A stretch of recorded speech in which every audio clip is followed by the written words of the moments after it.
शहबाज शरीफ और ख्वाजा आसिफ नए army chief की तैनाती के लिए लंदन में मशावरत जारी रखे हुए हैं। दोनों भाइयों की मशावरत में 2 से 3 जनरल्स बहस का मौजू बने हुए हैं।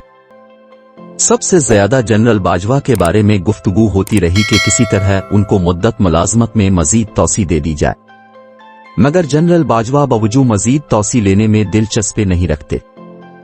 जनरल बाजवा के बाद सबसे ज्यादा बहस का मौजू बनने वाले जनरल आसिम मुनीर हैं। मरियम नवाज और नवाज शरीफ भी जनरल आसिम मुनीर पर मुत्तफिक हैं। दोनों बाप बेटी चाहते हैं जनरल आसिम मुनीर को आर्मी चीफ बना दिया जाए। पहली वजह तो साफ जाहिर है, आसिम मुनीर को इमरान खान पसंद नहीं करते। इमरान खान की नापसंदीदगी के पीछे जो वजूहात हैं उनका कई दफा जिक्र हो चुका है। ये बात भी जहन में रहे कि इमरान खान जनरल आसिम मुनीर की तैनाती के खिलाफ हुकूमत को कई तजावीज भेज चुके हैं। शहबाज शरीफ और उनकी काबीना किसी हद तक जनरल आसिम मुनीर की तैनाती के बारे में इमरान खान की तजावीज से मुत्तफिक भी हो जाते हैं, मगर जब बात नवाज शरीफ तक जाती है तो मरियम नवाज और नवाज शरीफ इमरान खान की तजावीज को रद्द कर देते हैं। लिहाजा लंदन में तमाम गुफ्तगू जनरल आसिम मुनीर के बारे में घूम रही है कि उनको जनरल के ओहदे पर कैसे तरक्की दी जाए। जनरल आसिम मुनीर की तरक्की में 1-2 आईनी रुकावटें हैं जिनको खत्म करने के आईनी रास्ते तलाश किए जा रहे हैं। जनरल कमर बाजवा 29 नवंबर को अपने ओहदे से रिटायर हो रहे हैं, जबकि जनरल बाजवा से 3 दिन पहले जनरल आसिम मुनीर अपने ओहदे से फारिग हो रहे हैं।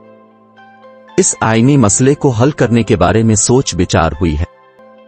इसका हल यूं पेश किया गया है कि जनरल बाजवा 3 से 4 दिन पहले अपने ओहदे से रिटायरमेंट ले लें और जनरल आसिम मुनीर को फुल जनरल के ओहदे पर तैनात कर दिया जाए। माजी में इसकी मिसाल मौजूद है जब जनरल महमूद हयात ने ज्वाइंट चीफ ऑफ स्टाफ के ओहदे से रिटायर होना था और उनकी जगह नदीम रजा को ज्वाइंट चीफ ऑफ स्टाफ तैनात किया गया था। जनरल महमूद हयात की रिटायरमेंट 29 नवंबर 2016 को तय थी, जबकि जनरल नदीम रजा ने जनरल महमूद से 1 दिन पहले यानी 28 नवंबर को रिटायर होना था। इस मौके पर जनरल महमूद हयात से कहा गया कि आप अपनी रिटायरमेंट 2 दिन पहले ले लें ताकि जनरल महमूद हयात को ज्वाइंट चीफ ऑफ स्टाफ तैनात किया जा सके। जनरल महमूद हयात ने इसी तरह 2 दिन पहले अपना ओहदा छोड़ दिया। यूं general Asim Munir joint chief of staff बन गए। आइन में दूसरा हल यह है, वजीर आजम शहबाज शरीफ जनरल आसिम मुनीर को 15 दिन से महीने तक की तौसी दे सकते हैं। आइन और कानून किसी भी वजीर आजम को इख्तियार देता है कि वो किसी भी जनरल की मुद्दत मुलाजमत में 15 से महीने तक की तौसी दे सकता है। नवाज शरीफ और शहबाज शरीफ इन कानूनी इख्तियार पर भी गौर कर रहे हैं, मगर सुनने में आया है कि इस कानूनी इख्तियार को गौर वगौस के बाद मुस्तरद कर दिया गया है। इन बातों से वाज़े होता है आर्मी चीफ की तैनाती उनके लिए बड़ी अहमियत रखती है और दोनों भाई खासकर शहबाज शरीफ इस मौका को हाथ से जाने नहीं देना चाहते और ना इसमें किसी को शरीक करना चाहते। नवाज शरीफ और मरियम नवाज इमरान खान की तरफ से आने वाली किसी भी तजवीज को बगैर किसी सोच विचार के मुस्तरद कर देते हैं। अब तीसरा कानूनी ऑप्शन मौजूद है जिस पर गौर किया जा रहा है। तीसरा ऑप्शन कुछ यूं है, क्वार्टर मास्टर आसिम मुनीर को उनकी रिटायरमेंट से पहले यानी 26 नवंबर से कुछ दिन पहले फुल जनरल पर तैनात कर दिया जाए। जब जनरल बाजवा अपने ओहदे से सुबुकदोश हों तो general Asim Munir army chief की हैसियत से इस ओहदे पर बुराजमान हो जाए। कहते हैं कि इस कानूनी ऑप्शन पर बहुत गौर हो रहा है। इस कानूनी ऑप्शन को सबसे ज्यादा आसान समझा जा रहा है। माजी में इस तरह एक जनरल को तरक्की दी गई है जबकि वो लेफ्टिनेंट जनरल थे और 4 स्टार जनरल बना दिए गए थे। माजी की इस मिसाल में जनरल जहांगीर करामत का नाम पेश किया जाता है।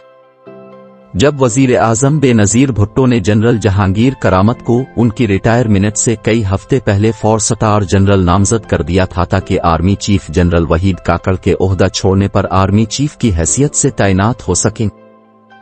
जनरल जहांगीर करामत और नवाज शरीफ में छोटी सी बात में इख्तिलाफ पैदा हो गया, जिस पर नवाज शरीफ ने जनरल जहांगीर करामत से इस्तीफा तलब कर लिया था। हुआ कुछ यूं था, जनरल जहांगीर करामत ने एक तकरीब में तकरीर करते हुए कहा कि मुल्क में सिक्योरिटी काउंसिल का क़याम नागुज़ीर हो चुका है, लिहाजा सिक्योरिटी काउंसिल का क़याम अमल में ले आना चाहिए।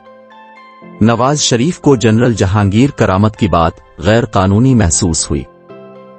जनरल साहिब को अपने दफ्तर में तलब करके उनसे इस्तीफा मांगा। जनरल जहांगीर करामत को कहा कि अपने एक गैर कानूनी बात का मुतालबा किया है, इसलिए वजीर आजम अब से इस्तीफा तलब कर सकता है। जनरल जहांगीर करामत ने चुपचाप इस्तीफा दे दिया और अपने घर चले गए। मजेदार बात यह है, जनरल जहांगीर करामत से इस्तीफा लेने के बाद नवाज शरीफ ने खुद अपने हाथों से सिक्योरिटी काउंसिल बनाई। इस तरह सिक्योरिटी काउंसिल के क़याम से हुकूमत के कामों में फौज का थोड़ा बहुत किरदार तस्लीम कर लिया। नाजरीन, वीडियो अच्छी लगे तो लाइक और शेयर कीजिए।